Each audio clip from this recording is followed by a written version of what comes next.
Long ago, when the world was bright and full of stories, an evil wizard gained the power to touch the face of God.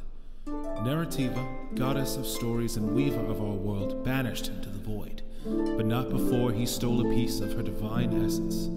With this newfound power, the wizard lay a dread curse upon all the world, the Glyph Purge, which struck from the minds of all mortals the knowledge of how to read and write. Now, all that stand between the Isle of Meotia and an age of endless ignorance are the bards, who tell stories of distant lands, exotic creatures, and brave heroes.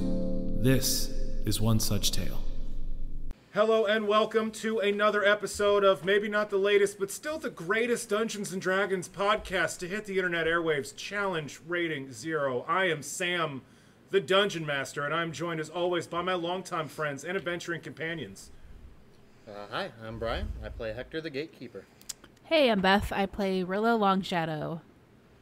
And last but not least, we have the man who calls himself Michael, but who we call Parker. Michael Parker playing the Druid Zurabak. Say hi, Parker. Hi, Parker. Fantastic.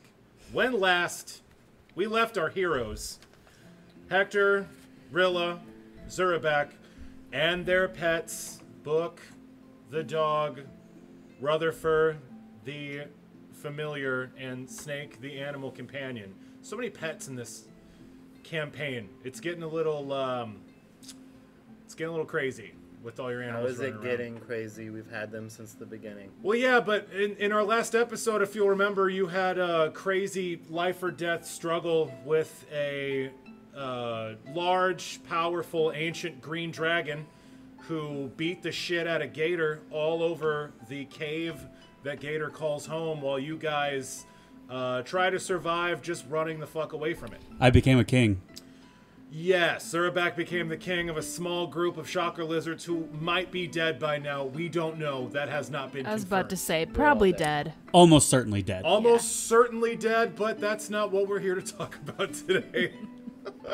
So, yeah, when last we left our heroes, the three of you and the Bard Sebastian had gained access to the ancient, powerful Druid Gator's lair. You guys had ventured to the ancient cave system that Gator calls home, where Gator keeps all of her stuff, and you had gone there in order to recover the grimoire of the Stricken, the very powerful magical artifact that Sebastian Weaver, your bard companion, was here to collect in the first place. Unfortunately, when you got to Gator's lair, you found that it was beset upon by an ancient and powerful and angry and just really shitty green dragon named Kesk, who was trying to take the place over for his own. He was trying to move his couch in there. He had his futon all set up by the time you guys arrived, and a gigantic battle took place between Kesk and Gator, with you guys just running the fuck out of there. You evaded some traps, you ran away from some acidic chlorine breath, and you were polymorphed into little fishies while Gator ejected I took a bite you out all. of someone. You did. You bit somebody. I think the very last thing that happened was that you all had a lovely campfire and roasted some dragon wings. You all, after Gator had defeated Kesk and driven Kesk from her lair, I believe Hektor went over to just fucking destroy, just murder this unconscious dragon. Sebastian begged you not to because it is an ancient creature full of lost knowledge that should not be wasted, and after a little hemming and hawing, you decided not to kill it, but to strip it of its wings, which Gator did, and then you guys ate it. You guys ate dragon wings. And they were delicious. Of course they were delicious. They were picante. They were cooked over an open flame. That's right how in you front of level up, right? You have to eat the things you kill. That's how it works. Yeah, to gain their power. Yeah. That's absolutely right, Beth. It That's was absolutely kind right. of gamey, but we ate dragon, so I'm happy. Yeah, I mean, that's the, it wasn't exactly cuisine, but you do feel revitalized. You feel more powerful after this experience. You feel closer as friends, which is, that's important. For how long do we all have breath weapons now? Well, your breath smells god-awful after this meal, so until you brush your teeth, pretty much you have a Always. Always, right. Oh yeah, I can't imagine Zurabak owns a toothbrush. Not even one that's just like made of bone, like just a bunch of bones, and you kind of jam it in there like a toothpick. That's more of a toothpick than a Yeah. brush. Mm-hmm. You just he just rattles the bone around in his mouth. Oh god, that's terrible. We begin our adventure this day with you all seated by a fire, just picking the last bits of meat off the bones of these dragon wings, while Gator, the ancient druid, as always in the form of an enormous 10-foot tall alligator, stands over you all and says, "Well, that was quite a harrowing experience. I do appreciate that you all decided to spare that fell creature, though. You never know when it might be handy to have an ancient, powerful murder machine out there that owes you its life in some form or another. But I think it is time for you all to be on your way. Now that you have this grimoire, I'm sure there are powerful factions that will be searching for it, not to mention that the bards in Everspring will be hungry for whatever bits of knowledge they can magically strip from its iron-bound pages." Sebastian perks up. "Yes, absolutely. There are many means by which the lore masters and bards at the College of Everspring can pull ancient secrets from this book without even having to read it. I'm very excited to get this rare find back to our safe, secure, civilized, furnished, climate-controlled home." "Yes, Zurabak, you'll absolutely hate it. I can't wait." "Well, before you go, I think it's fitting that you all get a proper souvenir to mark your time here in our little corner of the world. I've got some trinkets and baubles that I think you all might find useful on your adventures. Let me see where I put those." And Gator wanders over to a very large tree, and the bark of it ripples as she steps into it and disappears, casting Tree Stride again. It seems to be her shtick. And after a few moments of crickets chirping softly in the swamp eve, the bark of this tree ripples again, and a 10-foot tall gator walks out with a couple trinkets for you folks. Gator is carrying a small leather satchel that she deposits on the ground in front of your feet and says, "There are a few things in there that I think would benefit you all on your travels and help you to remember an ancient old lizard as you all gallivant through the world." Gator, I'm sure that no matter what happens, I will never forget the time that I rode the back of a giant alligator that talked to me and walked me through a tree. Oh, Hector, you sure know how to make an old woman blush. But I have goodies for everyone. Let's see, who first? Rilla, Yes. I have something very special for you. And Gator reaches one massive claw into this leather satchel and pulls out a necklace. This is what looks like a desiccated lizard's claw. It is pretty big. It's almost the size of your own hand, with these curled scaled fingers and these long, sharp claws at the end of each finger. And it is tied with a leather strap to make sort of a necklace. She says, "This is a very useful little item. This is called a Hand of the Mage. This will help you pick things up without having to dirty your delicate elven fingers with it." Ooh, thank you. Statistically, this is a Hand of the Mage from the Dungeon Master's Guide. This magical item lets you cast the cantrip Mage Hand at will, meaning that whenever you want, you can use 5-pound telekinesis to move simple non-magical items around and what have you. Unattended. Unattended magical items around, yes. Which is good because I don't have that spell. There you go, yeah. So, Is that a 0 level? Yeah. yes, Okay, that is I a thought cantrip, so. yeah. So, you get a Hand of the Mage. Congratulations. Yay.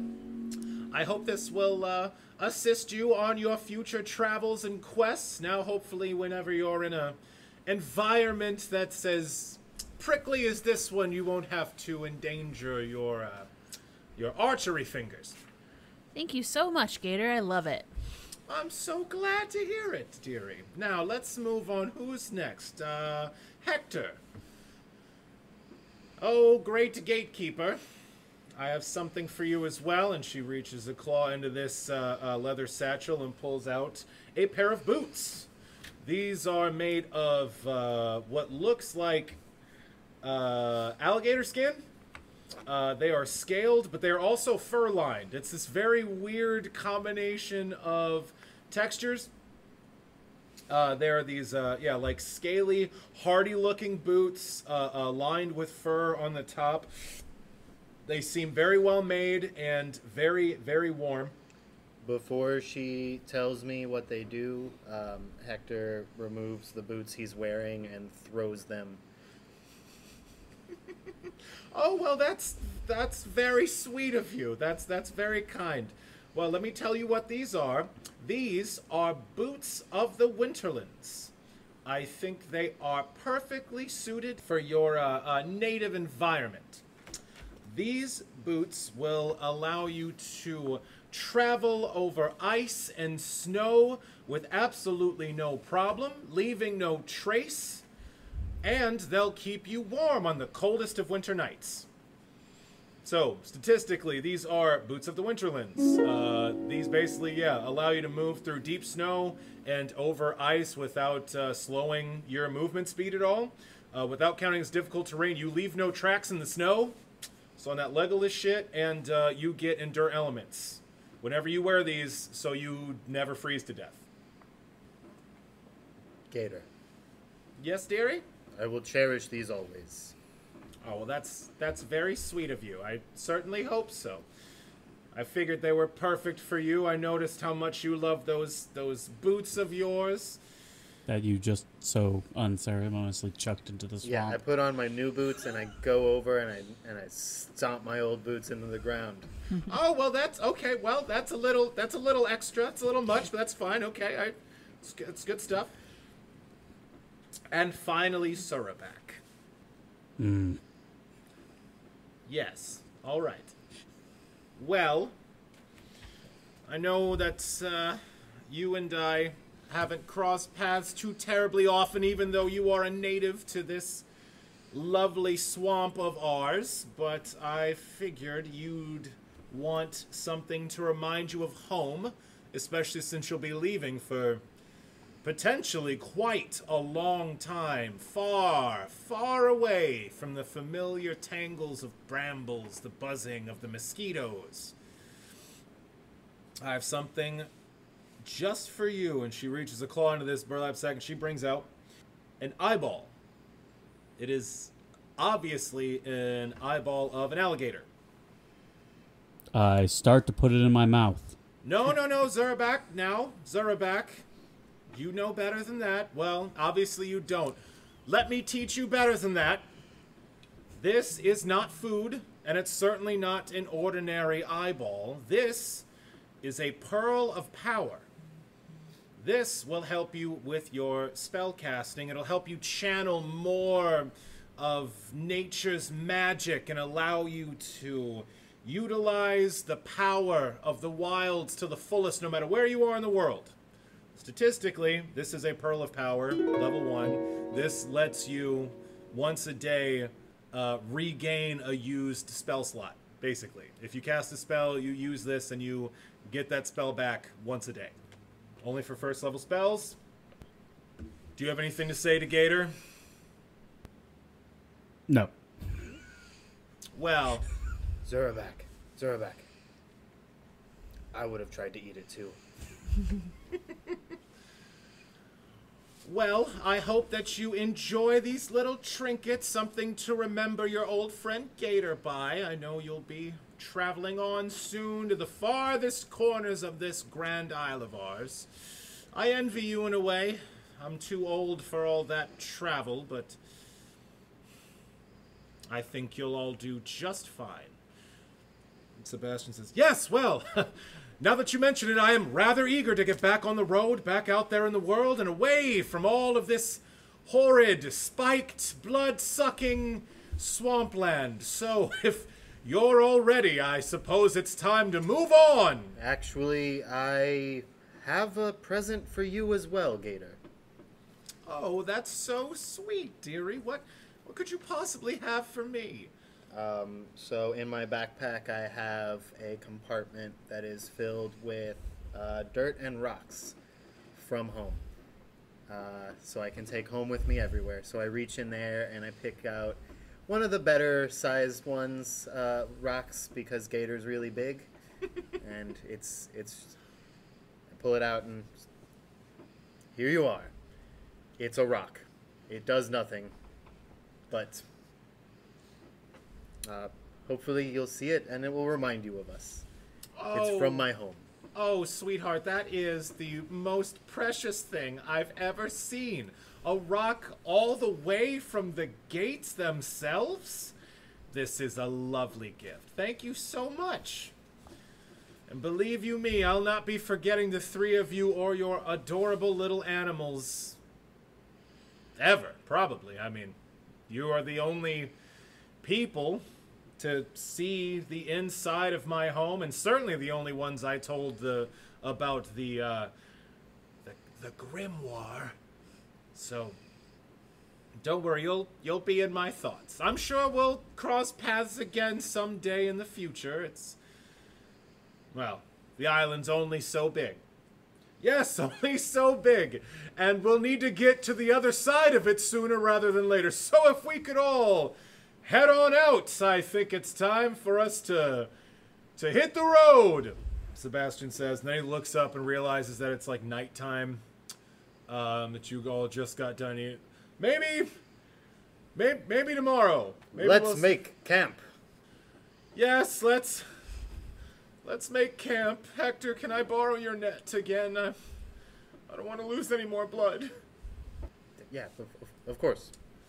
All right, so you guys set up camp. And so we do that awkward thing where we all say goodbye and then Yeah.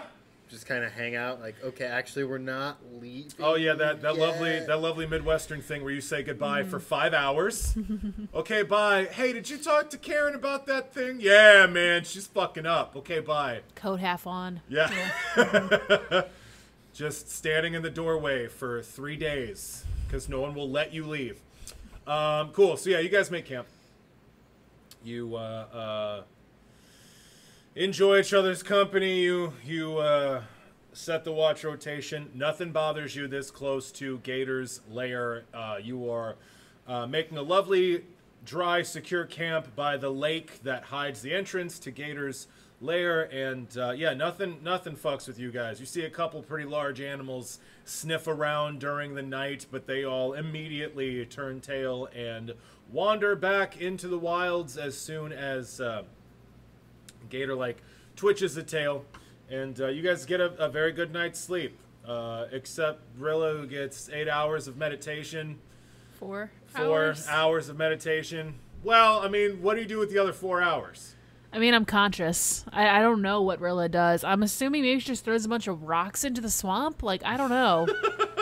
Not my rock. This was Not your rocks. No. But she knows you have a stash of rocks now, so careful. This was quite a big deal in episode 5. So with the everyone else being asleep for so much longer, so I just want to make sure that I'm honoring. I need a hobby. I just don't know what it's gonna be. Cat's cradle, or do you practice your archery? Maybe you fire some arrows into a tree trunk for practice or something. Seems like it might draw attention. I'm honestly thinking, yeah, knitting might be a thing that I start doing. Just Or keep my hands busy while I'm waiting. Putting Hector's hand in warm water. Pranks. That'd be an interesting way. It would be your hand. Let's not lie. I'm not gonna wash afterwards. Not my problem. I don't have to walk next to you. Oh, Yes, you God, do. you gotta just piss pants 24/7? What do you wipe with? Don't answer that question. Never mind. That's not, we don't need the... You know, the sad part is it might make you smell better. We don't know what probably you smell not. like. The thing is, I feel Uric like if acid you is try and sterile, play right? that prank, it doesn't matter who you play it on. Like, Zurabak won't react and will just like, oh yeah, whatever, I pissed my pants while I slept. And Hektor will just like, thank you for a fun joke. For a fun jape. That's fun. Sebastian would get appropriately upset. That's the true mark of friendship right there. Cool. So, you guys wake up the next morning and start to head on out. So, you are pretty far into the ass end of the Briar Marsh. Gator does you the solid of giving you all one final ride back to the town of Bramble, sort of the halfway point between where you guys are and the road north. You guys climb up on Gator's back. What's Just up? When we go to Bramble, I do just go visit the butcher, just check in, see that everything is... We're gonna role play that whole thing, homie. Oh, we are? Okay. Yeah, I was talking very, you there. It felt very like broad strokes, so I thought we were gonna skip past that. No, I appreciate that. Here's what happens. You guys get on Gator's back. She casts Tree Stride. You guys walk through the rippling bark of a large Once tree. again, I start at the front and run to the back of her so I can go through the tree twice. Absolutely, yeah. You are lost in a white space with rushing in your ears, and you do it twice, and it's fucking amazing. And you step out of another tree just outside of Bramble. You all disembark. Gator says, "All right, well, goodbye for reals this time.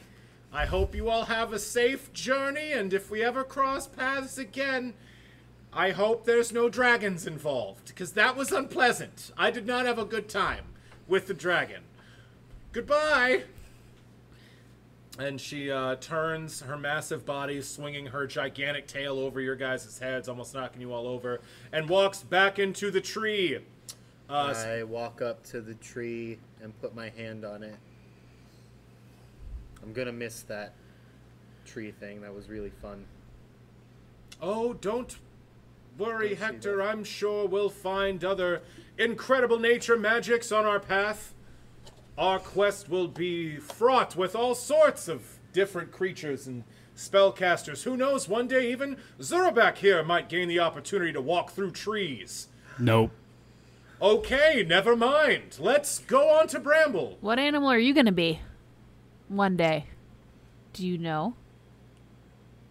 Is he gonna? Are you?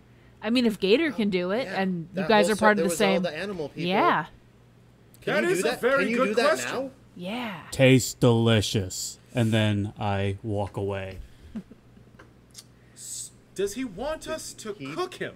Is that Maybe. the- Does he Okay. want to be a delicious animal? Is that?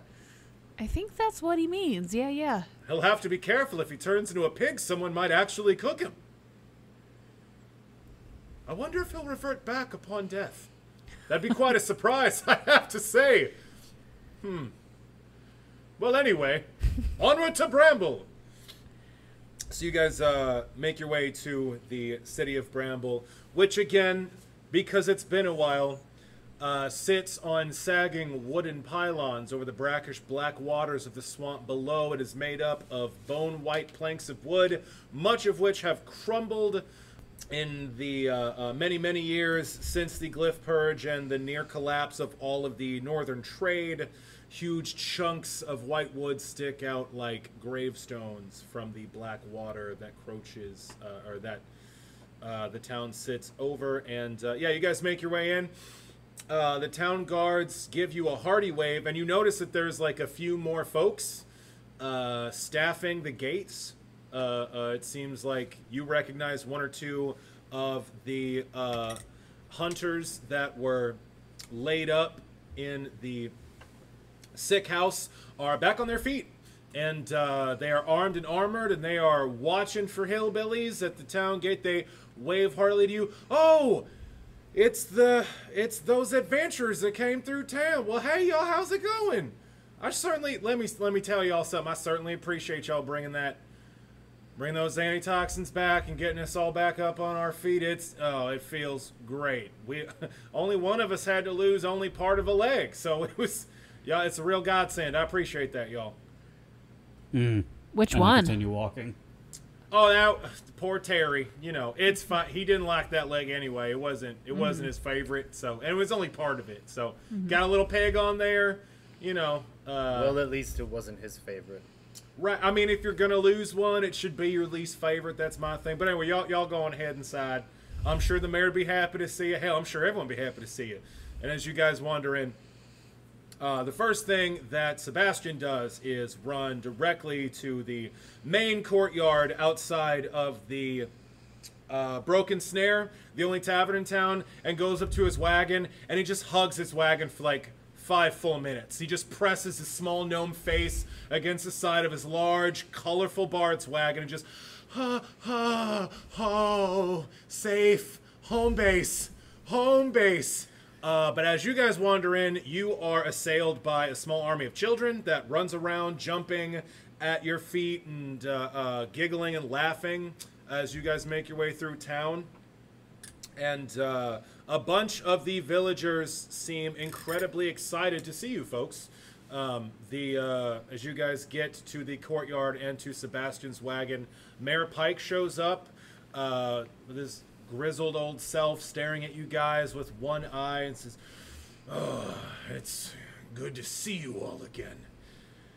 I'm glad you survived whatever job you were doing out there in the swamps." Dragon. We are a hardy folk. Yeah, I can tell that you're a hardy folk after you brought back that antitoxin. Thanks again for that, by the way. Huge help. We've got most of our hunters and trappers back out there in the wilds, making us some money. I'm sorry about Terry. I appreciate that. We've got a fund going for his family. He's got a peg on there, and it's gonna work all right. It's gonna be fine. Old Stumpy the blacksmith's got a real good handle on prosthetics, so I would like to donate to that fund. Where may I donate to that fund? just right here to my hand that's outstretched towards you right now. That's fine. I'll make sure it gets to where it needs to go. I hand him 9 copper. We really appreciate that. I'm sure this is gonna go a long way to hey guys, we're really doing it. I think we're gonna meet our goal. Thanks a lot. We really appreciate that. So, what are your guys' plans? What do you guys got going? You want to hang out, or what's the deal? I believe we must be on the road soon. Yes, that's quite right, says Sebastian. It's time for us to head back to the College of Everspring. Well, for me to head back to the College of Everspring, for you all to be there for the first time and see its glories. And so, Mayor Pike of the town of Bramble, before I part, I would be remiss if I did not tell you that wooden gates are the stupidest thing I have ever seen, and you really need to upgrade your security system. Thank you. Bye. And before I leave, what do you guys do for fun that I could buy? Do you have like sketch pads or knitting yarn? These guys are so boring at 2 a.m. You have no idea. Are you looking for activities? Basically, yes. I mean, Just a way to keep my hands busy and my mind engaged while they sleep for fucking 8 hours. I mean, Have you tried sit-ups? We're all out of brain ticklers. There was a. They don't have those wooden blocks with the pegs like a Cracker Barrel. This isn't a Cracker Barrel. I thought this I was just a Cracker need Barrel. something, you know? Look, as much as I hate to admit it, it's a little embarrassing, but the last of our adult coloring books and jigsaw puzzles were bought up by a band of traders. We actually had a a band of traders come in the day between you guys bringing us the antitoxin and going out to do whatever the hell you did. Well, I They think bought we have our everything up. next quest. Dragon. Right, the dragon. Right. Okay, real quick before you leave, Zurabak, I guess. What the hell is with the dragon? You know what? No, you know what? It's fine. It's a lizard now. No, you know what? This isn't okay. It's been a long time since we've had a bard in this town, and the people of this town just went through some hardship. I'm gonna need to borrow your bard for at least an afternoon. We need a story. Keep him forever. That's... Well... We can't we can't do that. Well, I'm Zurabak, certainly not going to be buying any property here. That's not exactly my style, not my steez. This isn't my brand, if you will. But, yes, a story would be perfectly... I gently pat Sebastian on the head and then pick him up and hand him to Mayor Pike. Well, okay, well, all right. Well, that's completely unnecessary, but why am I holding this bard now? This I walk away. Okay. So, Sebastian, sir, I'm gonna put you down now. Your friends are very strange. Yes, I don't know what their deal is. If you'd honor us with a story, maybe a story of what the hell Zurabak's talking about with the dragon. I ate it. We ate it. You all ate a dragon. Yeah, we ate it. Okay, stop right now. I squint at him real hard. I'm gonna get the town together and we're gonna have story time because once again, it's been a long while since we've had a bard in town. So just chill out, okay? Look, I'll tell you what, I think I got an extra Jenga set. I'll borrow it from my niece to tide you over. It's the last one we got in town, I think. I'll go grab that. You guys just chill out, okay? This town needs a tale, and bards tell tales, and honestly, we haven't had news of the outside world in a while either. Oh, I'm sure my companions wouldn't mind if I delighted and entertained the poor folk of your town for an afternoon or so, right, companions? Perhaps you could set up the wagon, get everything hitched up and the horses fed, and you could even start along the path north to the gate. I'm sure that there's quite a lot you can all do while I'm telling this tale. How would you ever catch up? You're very small. Right. I'm very small. Hang out here, and I'll tell this tale. Make it quick, Mayor Pike. I've got places to be. Yeah, all right. Yeah, okay, fine. So Mayor Pike rushes off. He starts. He gets like a giant bell and starts clanging it. Story time! He's just running around. Story time. When I walked away, I went to go see the butcher. Fantastic. There we go. So you walk to the sick house, the old retrofitted schoolhouse that was previously full of sick and poisoned hunters and trappers, and was previously emitting the low moans of the wounded and enfeebled. It is now pretty empty. There's only one person there, and you know who it is. It's missing part of their least favorite leg. And I've already forgotten their name. What did I say it was? Terry? Terry. Nailed it, Terry. Terry's in there, and Butcher's in there. We're all feeling terrible about what happened to Terry. Yeah, it's feeling... Terrible. Terry's feeling pretty terrible himself. So you walk in, and Butcher is in her. This human woman, surprisingly young for the town doctor, is wearing this horribly filthy apron covered in all manner of bodily fluids, and is again holding this bone saw.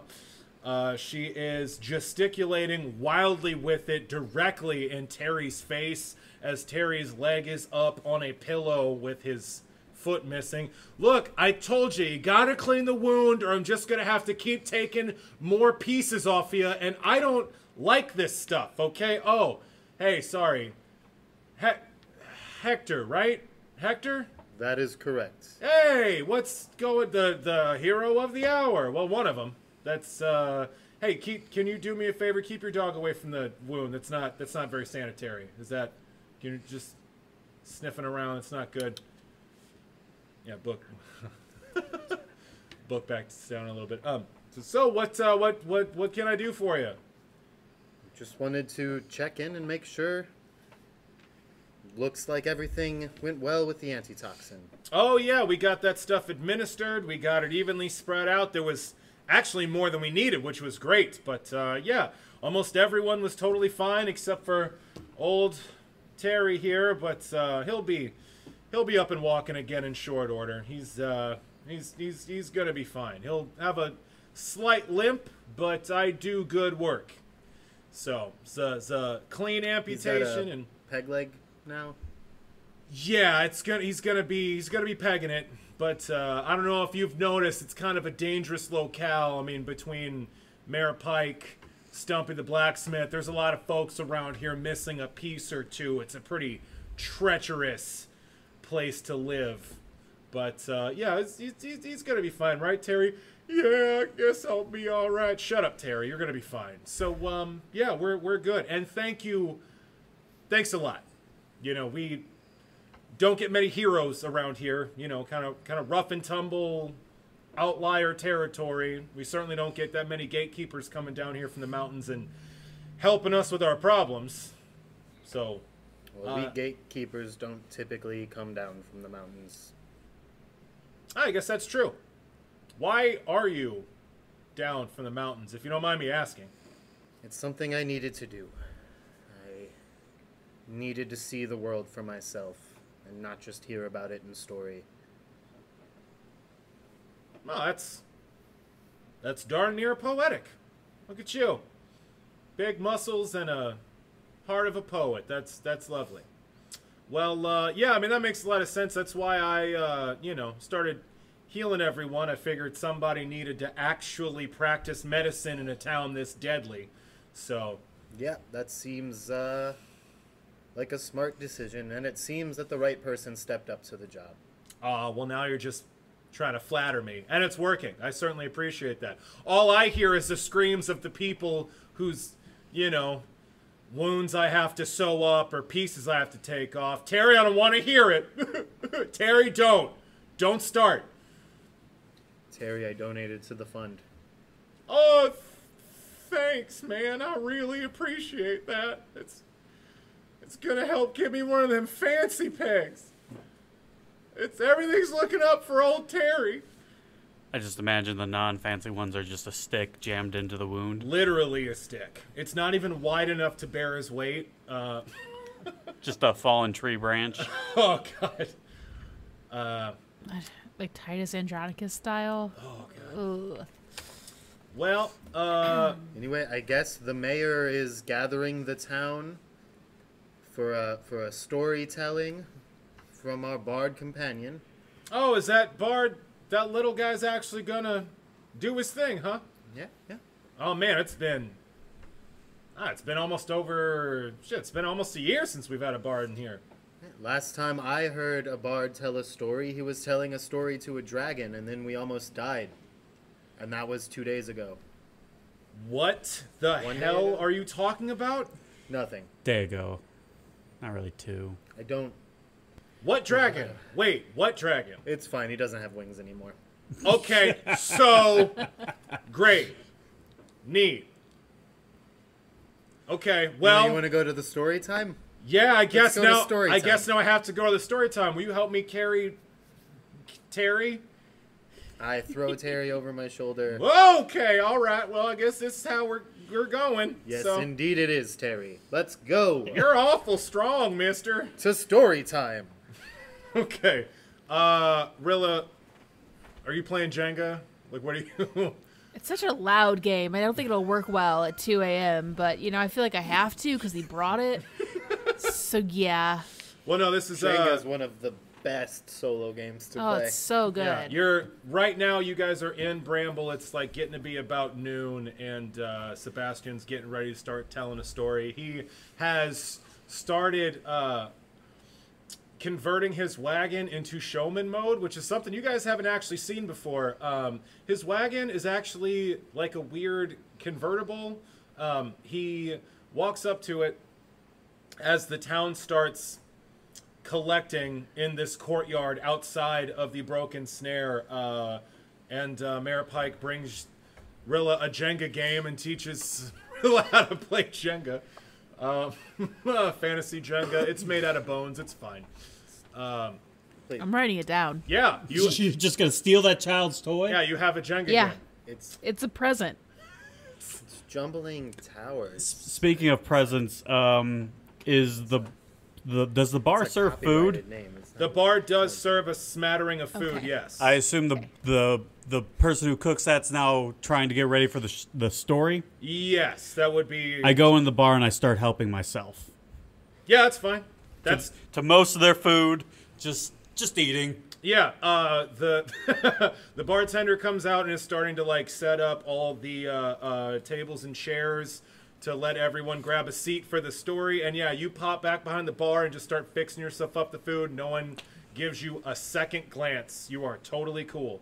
So as Zurabak starts feasting on the food and drink behind the bar completely unceremoniously, I assume you're a very sloppy eater. Probably. Yeah, just savagely devouring bits I of... get some for Snake. Yeah, mushrooms and cheeses and bits of dried meat, some cooked gecko.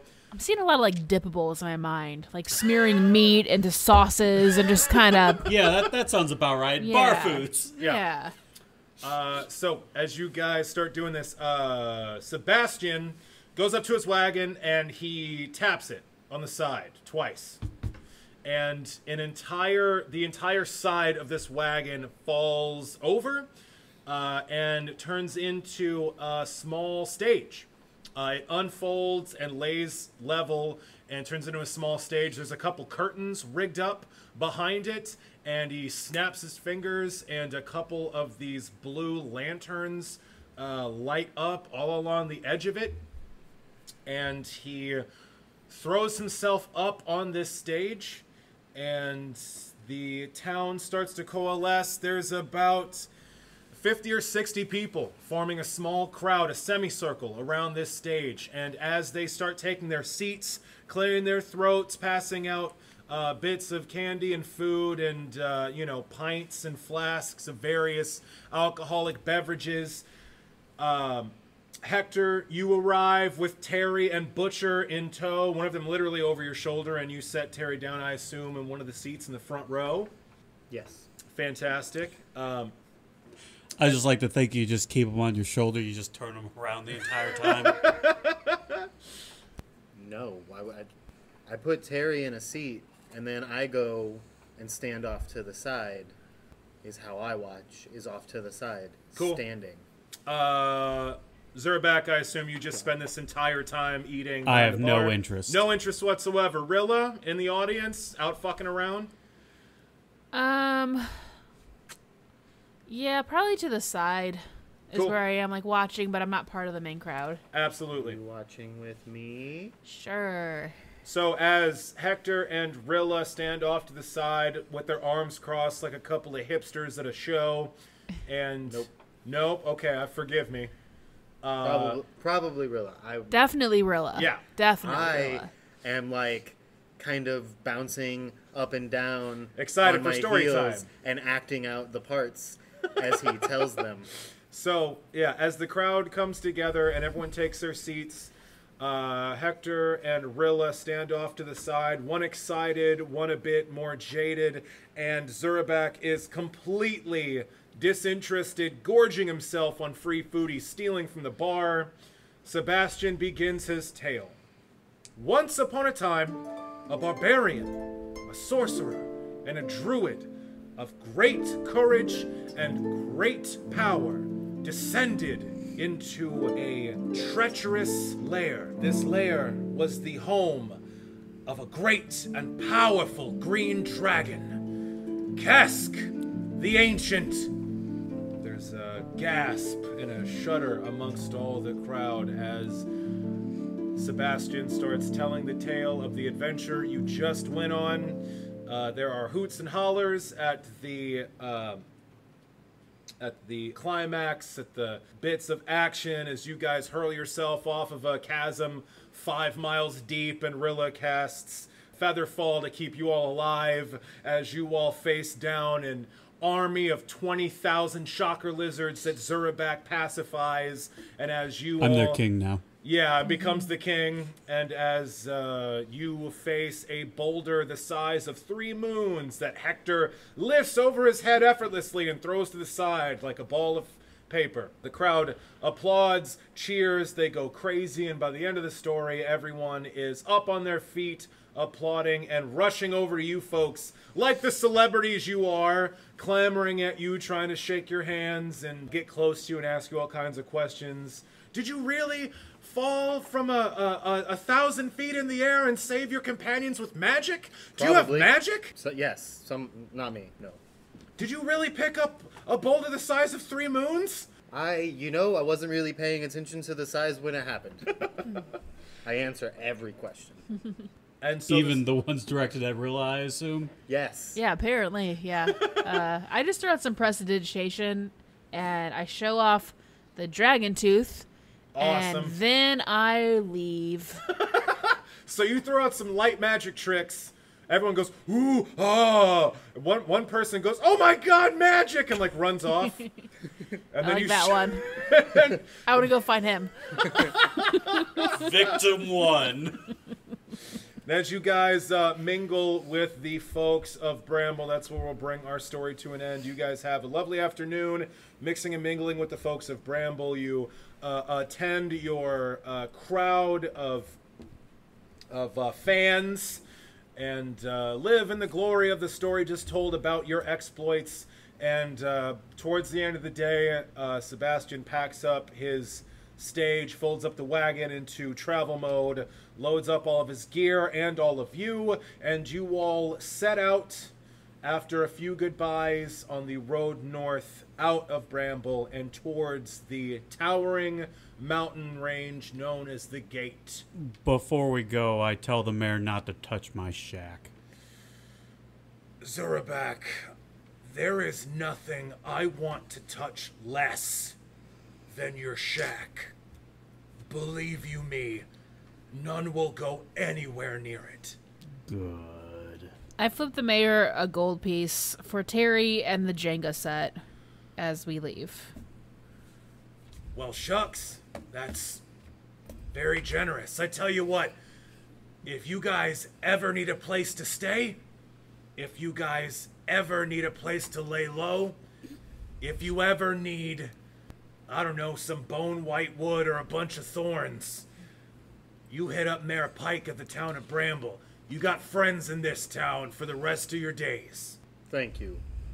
And please, remember what I said about the gates. It's awful. It's atrocious. Hektor, he like grabs your hand and he looks you dead in the eye with his one eye, deeply, deeply into your eyes. He says, I'll look into it. And that's where we'll end.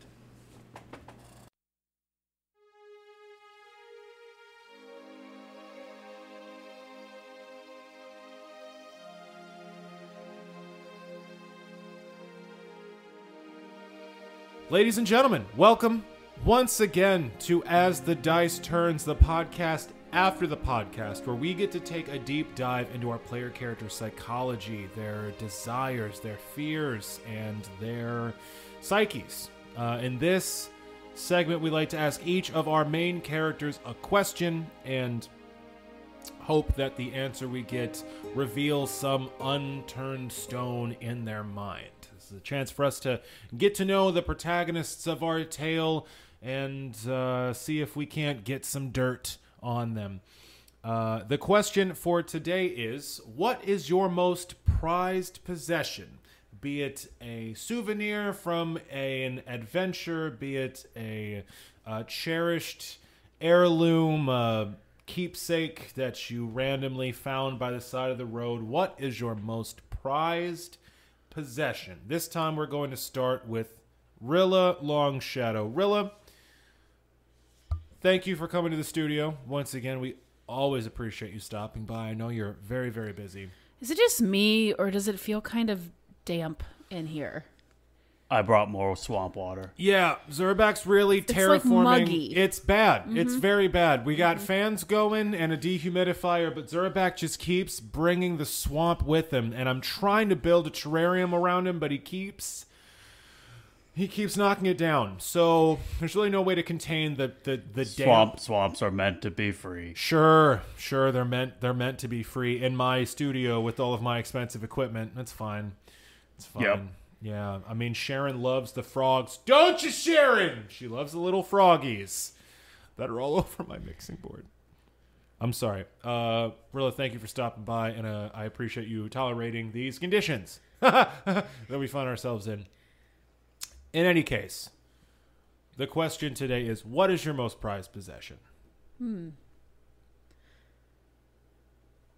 So the answer is easy, but I feel like it needs a little backstory, perhaps. Do regale us. So I am the eldest of my siblings. Well, there's one, but still, Right. I'm the elder sister. Right. And as such, when my parents passed away, I was given a very, very precious item. I was given their courtship rings.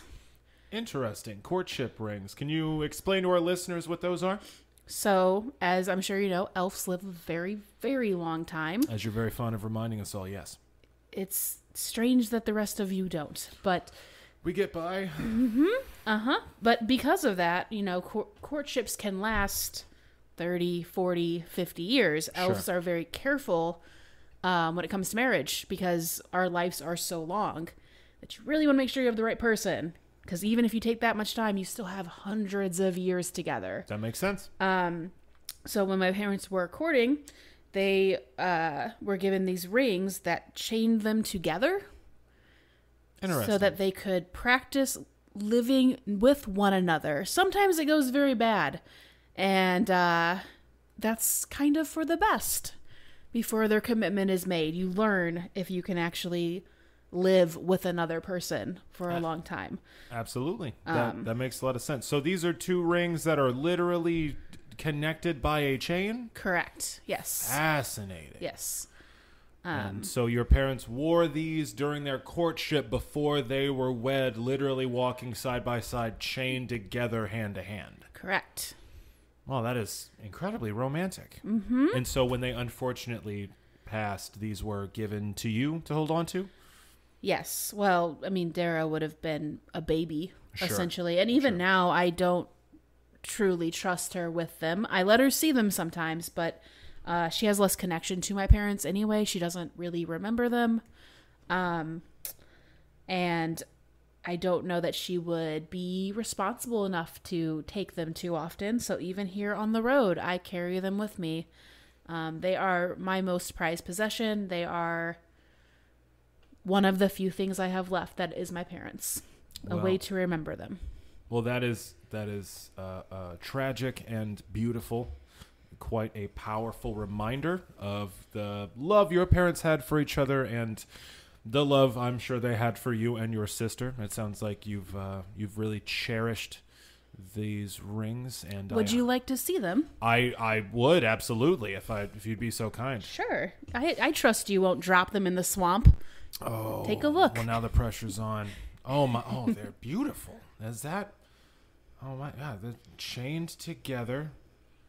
It's like they look like they're made of wood, but they're incredibly dense. It's ironwood. Fascinating. Mm-hmm. Oh no, these are lovely pieces. Please take these away from me. I don't feel I'm worthy to hold them. Mm-hmm. Well, I certainly appreciate that. I hope that they bring you luck and good fortune and positive thoughts on your adventures. It's a lovely tale and quite a very good answer. Let's see. Next, we'll go to Hektor. Hektor the Gatekeeper, Keeper of the Gates. Zurabak, I'm leaving you for last because I, and I'm sure all of our listeners, already know what your most prized possession is. We'll get to that in a moment. Hektor the Gatekeeper, Keeper of the Gates. Pleasure to have you in the studio as always. Always happy to be here. Always. And may I just say that scotch that I smell on your breath smells like a very good vintage. We spare no expense on booze here. I'd offer you some, but it's mine. So, Hektor, what is your most prized possession? Well, I talk a lot about myself, and I talk a lot about my father, the chieftain of the Gatekeeper clan. I hadn't even noticed. That's interesting that you bring that up. But let me tell you Again. about my mother, Olga, the Gatekeeper. While my father is the chieftain, my mother, the head armor, I don't know what the term is. You don't hear about them in stories too often. Well, what It's does she kind of do? like a blacksmith, but we don't really have metal. We have wood and we have stone. The quartermaster? Master at arms. The maker The maker. Sure. is what we call them. Okay. Your mother is the maker. She's the head of the makers. Fascinating. She produced armor and weaponry for the whole clan.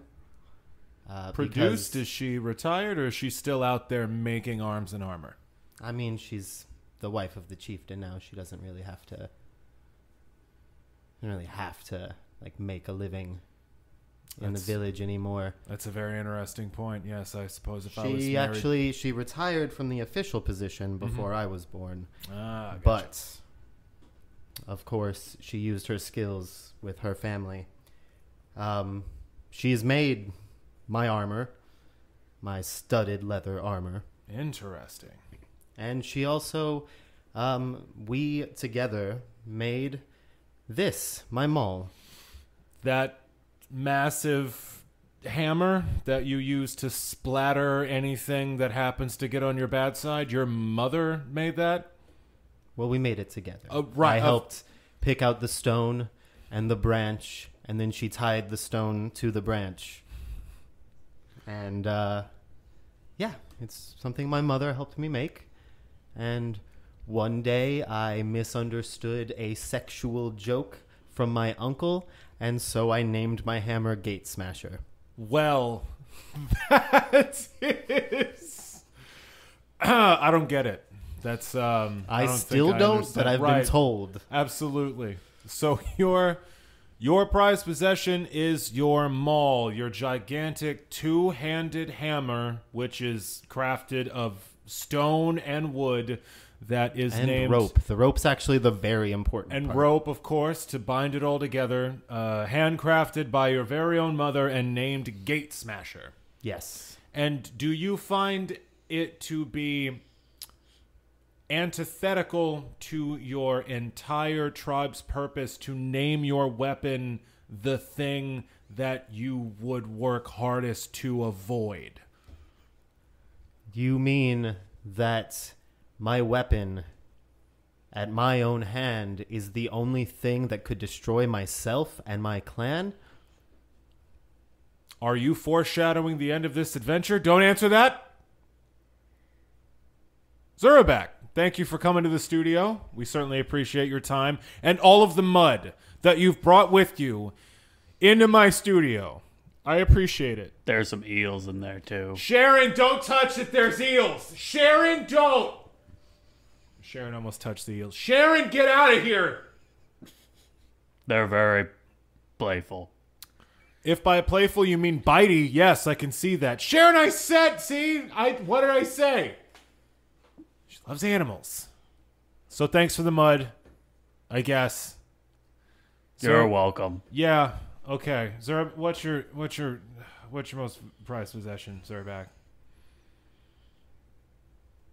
Is this a trick question? No, I just wanted on the record. I figured I'd give you a softball so you could keep constructing whatever horrific swamp chateau you're building in my recording studio. I didn't want to distract from your project. What's your most prized possession? Everyone's dying to know. Now I just feel like I shouldn't say. No, of course. Would you like me to tell our listeners? Perhaps. Zurabak's most prized possession, his greatest love, and I think from one of our earlier segments, the thing he idolizes, the person he idolizes the most of anyone, his stick, his 10-foot, now 9.5-foot pole. It does a great work. It does a great work indeed. It's got multiple uses. It triggers traps. It pesters your traveling companions. It threatens people. It crosses chasms. And it pokes things. It pokes things very well, yes. Okay. Well, I'm sure none of us were surprised there. Your most prized possession is your stick. Let's unpack this. Have you had this stick for a very long time? Define a long time. Most of your life. I'm not going to define life for you, so I hope you've got some semblance. I've had stick since I found stick. Many, many moons ago. Okay.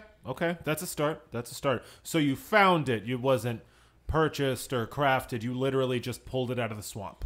All 10 feet of it. It was a good day. Did it call to you? Were you drawn to it, or did you just reach out into the swamp and pull it from a brackish tangle of thorn-choked shrubbery? Well, this was the days before raft. Wow, truly the infancy. You must have been so lonely out there without stick or raft, all alone in the swamp. I was fine. I had snake. Okay. Well, yes. I suppose that's a solid answer. So, you've had stick for many moons. It serves many purposes, mostly poking, and you found it in the swamps, and it's your most favorite item. Correct. Well, that sums it up. If you'd please to keep the eels out of my personal space, I would very much appreciate that. I can't control where they go. You can't control where the animals go. You're literally a druid. You know what? I'm sorry. Thank you for listening to As the Dice Turns, the podcast after the podcast. Sharon and I, when we're done nursing our eel bites, would like to thank you for stopping by, listening to this segment. We take a lot of pride in it. We'll see how much longer we take pride in it. And as always, keep those dice turning. Ow, fucking eels. Hail and well met, adventurers. This is Sam, your Dungeon Master, and I would like to thank you profusely for tuning in to another episode of Challenge Rating Zero. It means the world to us that you all are listening, and I would like to take this opportunity to apologize profusely for our late release of episode 9. We skipped a week there. You are not crazy, and that is totally our bad. We had a perfect storm of personal issues, technical issues, and one of us even had a kid in the time since we've been away. I will let them talk about that on air if they'd like to, but there's been a lot of stuff going on here at Challenge Rating Zero HQ, which has led to the delay of the release of this episode. Again, I apologize. We are dedicated here to putting the signal out there, getting y'all the next installment of the story when we have it ready for listening, and we dropped the ball on this one. That is entirely my bad, and we will try our absolute best to keep that from happening again. With the release of this one, we will be going back to our every other week release schedule, and you can expect the next one 2 weeks from now. From the Monday when this was released. Again, a perfect confluence of very unfortunate events that came together to keep us from putting this out. Personal, technical, professional. We're still figuring out some of these, but I wanted to get this out to you folks as quick as I could and on schedule as I possibly could, considering what we're working against. So, again, apologies. We will be back on our grind, as it were, after the release of this one, and everything should be going back to normal. So, once again, thank you very much for listening to Challenge Rating Zero. It means the absolute world to us that anyone is taking time out of their schedule to add us to their queue of podcasts. We're doing what we can to make the best show possible and trying to stay on schedule, and we will continue to strive to meet that goal moving forward. We got plenty of story left, so please stay with us. In the meantime, A couple housekeeping things. As always, I want to thank Danielle Williams for providing the beautiful music for our show. She composed the theme song and almost all of the music that you hear on our show. She wrote and performed and recorded. You can find her beautiful music at danielletaylorharp.bandcamp.com. She has a album out now called Why Are We Surprised When Seasons Change? You can find that on Bandcamp as well. Again, that's danielletaylorharp.bandcamp.com. Check out her music. She is incredibly talented. If you want to contact us here at Challenge Rating Zero headquarters, we've got an email address. That is challengeratings0@gmail.com.